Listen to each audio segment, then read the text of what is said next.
Aujourd'hui, je rencontre Mario Barre. Il a étudié en théâtre. Il s'est intéressé à la théologie, à la spiritualité.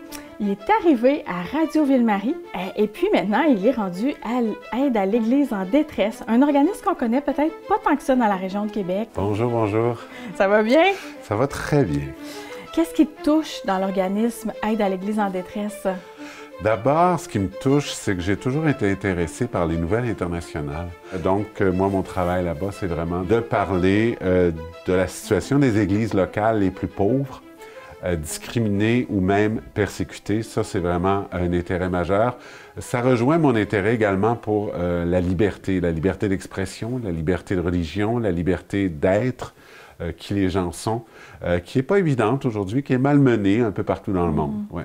On s'y connaît, somme toute, assez peu, souvent, je pense, en persécution religieuse. Oui. Est-ce que tu peux nous faire un état des lieux, nous parler un peu de l'état de la situation dans le monde? Au niveau de la discrimination, persécution, on sait qu'il y a environ 25% des pays dans le monde qui sont touchés par ces phénomènes-là. Et on sait également que la majorité des gens qui sont touchés par la discrimination ou la persécution de nature religieuse sont majoritairement des chrétiens. On sait ça. Il y a même des chiffres qui circulent, donc plus de 300 millions de chrétiens qui sont dans des pays où sévit la persécution. Ils peuvent être victimes de persécution. Et quand on ajoute la discrimination, on atteint le chiffre d'environ 500 millions. Donc, c'est quand même beaucoup.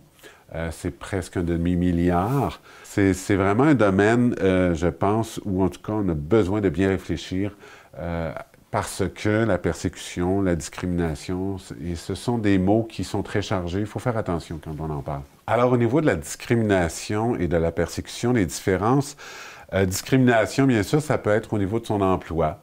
Vous êtes un chrétien, vous êtes un bouddhiste, vous êtes un hindou, vous êtes un musulman. On ne vous fait pas travailler pour ça. Vous êtes croyant de telle tradition religieuse, ben vous ne pourrez pas travailler ici, ou vous avez un plafond de verre. Au Pakistan, par exemple, on sait que les chrétiens ne pourront pas accéder la plupart du temps à des emplois dans l'administration publique, par exemple.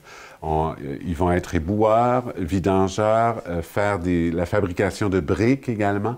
Ça, c'est vraiment réservé aux chrétiens parce que, malheureusement, bien, on discrimine au niveau de l'emploi. Et voilà, ça, c'est un exemple de discrimination. On a vraiment des étapes dans la discrimination qui mènent à la persécution et qui peuvent mener à la persécution. Donc, dans un pays où il y a de la discrimination religieuse, ça ne veut pas nécessairement dire qu'il y a de la persécution. Bon.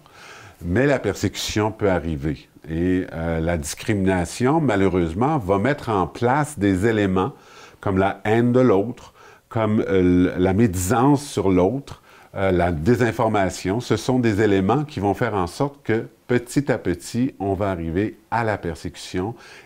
Pour toutes les grandes traditions religieuses, je vous dirais que c'est une mécompréhension, c'est une incompréhension totale de ce qu'une tradition religieuse devrait être, qui devrait plutôt être, en tout cas du moins pour les catholiques, on se base sur le Concile Vatican II, sur les documents du Concile, qui nous invitent bien sûr à être présents dans le monde, à travailler pour le bien commun et bien sûr à ne pas persécuter les autres traditions religieuses, ça c'est clair. Au Québec, il y a certains chrétiens qui se pensent persécutés ou qui le vivent vraiment comme s'ils étaient persécutés. Qu'est-ce que tu en penses de ta position? Est-ce qu'on peut comparer ce qu'on peut vivre ici peut-être comme discrimination ou comme persécution au Québec versus qu'est-ce qui se passe au Nigeria?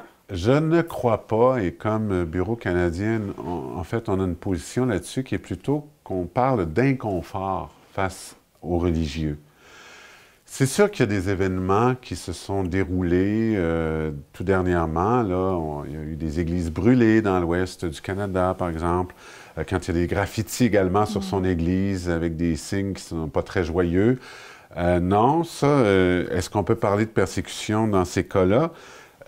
Personnellement, et là c'est vraiment très personnel, je parle d'actes persécutoires, d'accord? On n'est pas dans le même niveau que dans le nord du Nigeria, par exemple, où là, il y a une vraie vague de persécution. Boko Haram se promène de village en village. Ils vont enlever des musulmans, mais aussi des chrétiens, mais les chrétiens sont visés bien davantage. Est-ce qu'on a ça au Québec, au Canada? Non. Et si on est victime de discrimination, nous avons ici, du moins au Québec, je ne peux pas parler pour les autres provinces, je ne connais pas assez bien les systèmes mis en place contre la discrimination, mais nous avons des outils contre la discrimination au Québec et qui sont gouvernementaux. Alors on peut aller en justice, on peut faire valoir son point, et ça n'enlève pas non plus le sentiment que peuvent avoir certaines personnes d'être persécutées. On a également la notion de crime haineux au Québec et au Canada. Donc ça, c'est important de le rappeler. Et c'est important de se plaindre auprès des autorités concernées, les autorités policières, la Ligue des droits et libertés, je ne sais pas, il faut absolument ça, les utiliser, ces outils-là, qui sont des outils censés être indépendants. Donc, ils sont indépendants, ils sont là, il faut s'en servir. Je pense aussi qu'il faut faire attention au mot martyr. Le mot martyr, d'abord, on sait que ça veut dire témoin. Et être un témoin de qui et de quoi. Donc ça, c'est important aussi de se le rappeler. Les chrétiens persécutés ne cherchent pas la persécution. C'est la dernière chose qu'ils veulent.